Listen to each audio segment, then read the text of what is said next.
Halo teman-teman, selamat datang pada pembelajaran kali ini. Kita akan membahas bagaimana perencanaan media presentasi yang tepat sesuai dengan karakteristik audiens. Materi ini ditujukan untuk mahasiswa dari program studi teknologi pendidikan di Universitas Negeri Jakarta.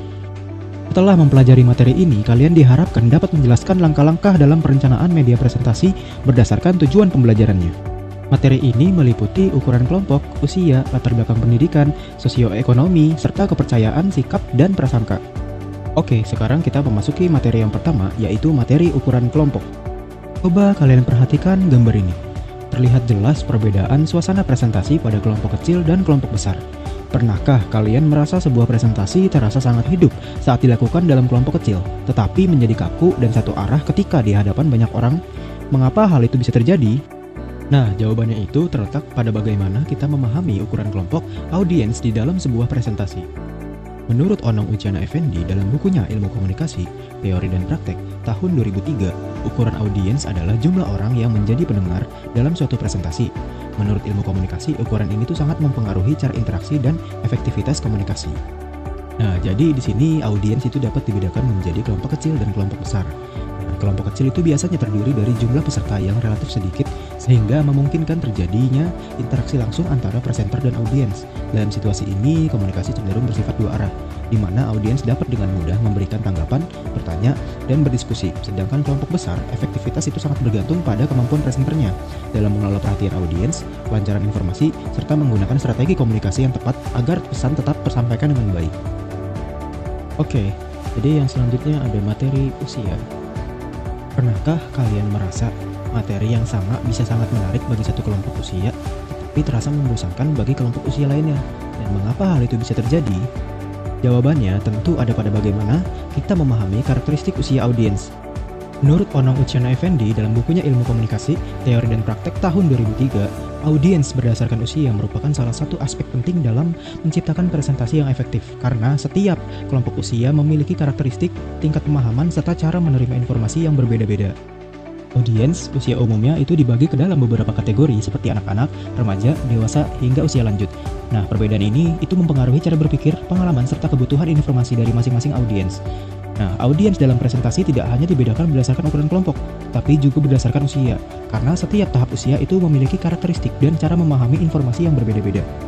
Di sini ada perbedaan karakteristik usia, yang dibagi menjadi tiga, yaitu anak-anak, remaja, dan dewasa.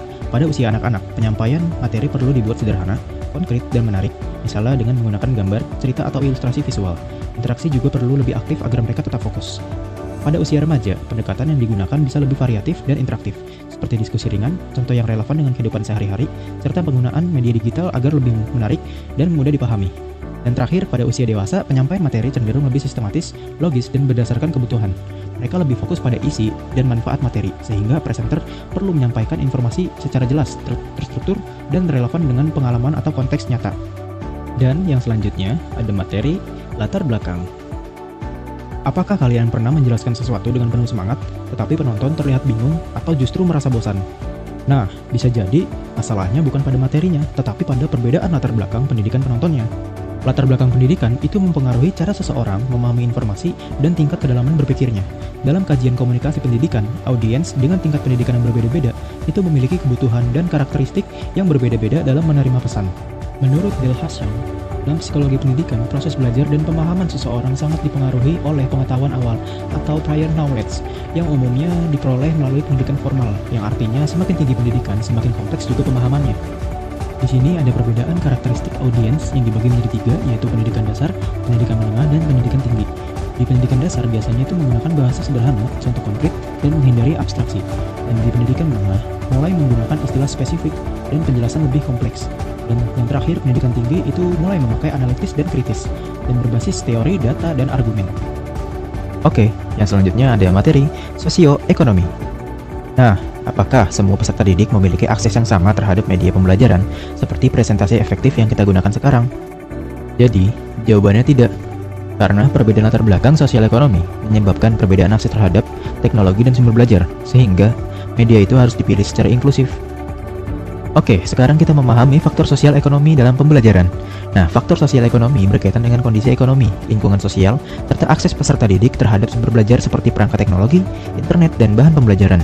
Nah, perbedaan kondisi ini itu dapat mempengaruhi kesempatan belajar terutama dalam pembelajaran digital. Nah, selanjutnya pengaruhnya pada pembelajaran. Jadi, peserta didik dengan kondisi ekonomi yang lebih baik itu umumnya memiliki akses teknologi yang lebih memadai sehingga lebih mudah mengikuti pembelajaran digital. Nah, sebaliknya nih, peserta didik dengan keterbatasan ekonomi dapat mengalami hambatan dalam mengakses materi yang berpotensi menimbulkan kesenjangan dalam proses belajar. Nah, di sini ada teori di dalam Teaching in a Digital Age. Keberhasilan pembelajaran digital itu dipengaruhi oleh akses teknologi dan kesiapan dari peserta didiknya, sehingga tidak semua memiliki kondisi belajar yang sama. Oleh karena itu, pendidik perlu nih mempertimbangkan aksesibilitas dengan menyediakan materi alternatif, menggunakan platform yang ringan, dan memastikan semua peserta didik itu dapat belajar secara setara. Oke, yang selanjutnya ada materi kepercayaan, sikap, dan prasangka. Nah, pernah nggak sih kalian tuh melihat peserta didik bisa merespon materi yang sama, tapi dengan cara yang berbeda-beda? Jika jawabannya pernah, itu dikarenakan setiap peserta didik memiliki kepercayaan, sikap, dan pengalaman yang berbeda, sehingga itu mempengaruhi nih cara mereka memahami dan menerima materi pembelajaran. Jadi, pada umumnya, kepercayaan, sikap, dan prasangka merupakan bagian dari aspek afektif yang mempengaruhi bagaimana peserta didik itu menerima, memahami, dan merespon materi pembelajaran.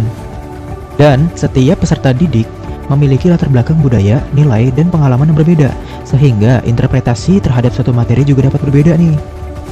Dan jika materi yang disampaikan tidak sesuai dengan keyakinan atau pengalaman si peserta didik, hal ini tuh dapat menimbulkan resistensi, kurangnya minat belajar, atau bahkan kesalahpahaman. Menurut UNESCO, pembelajaran yang efektif itu harus memperhatikan keragaman latar belakang si peserta didik dan menciptakan lingkungan belajar yang inklusif, adil, serta menghargai perbedaan. Dan di dalam Teaching in a Digital Age, itu dijelaskan bahwa keterlibatan peserta didik sangat dipengaruhi oleh relevansi materi dengan pengalaman dan konteks kehidupan mereka. Nah, oleh karena itu, pendidik itu perlu menyajikan materi secara kontekstual, menggunakan bahasa yang netral, serta membuka ruang diskusi agar si peserta didik ini dapat mengekspresikan pandangannya.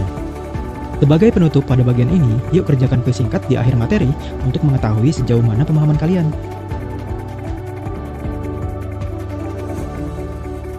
Demikian pembahasan materi pada video ini. Semoga materi yang telah disampaikan dapat menambah pemahaman dan bermanfaat bagi kalian semua.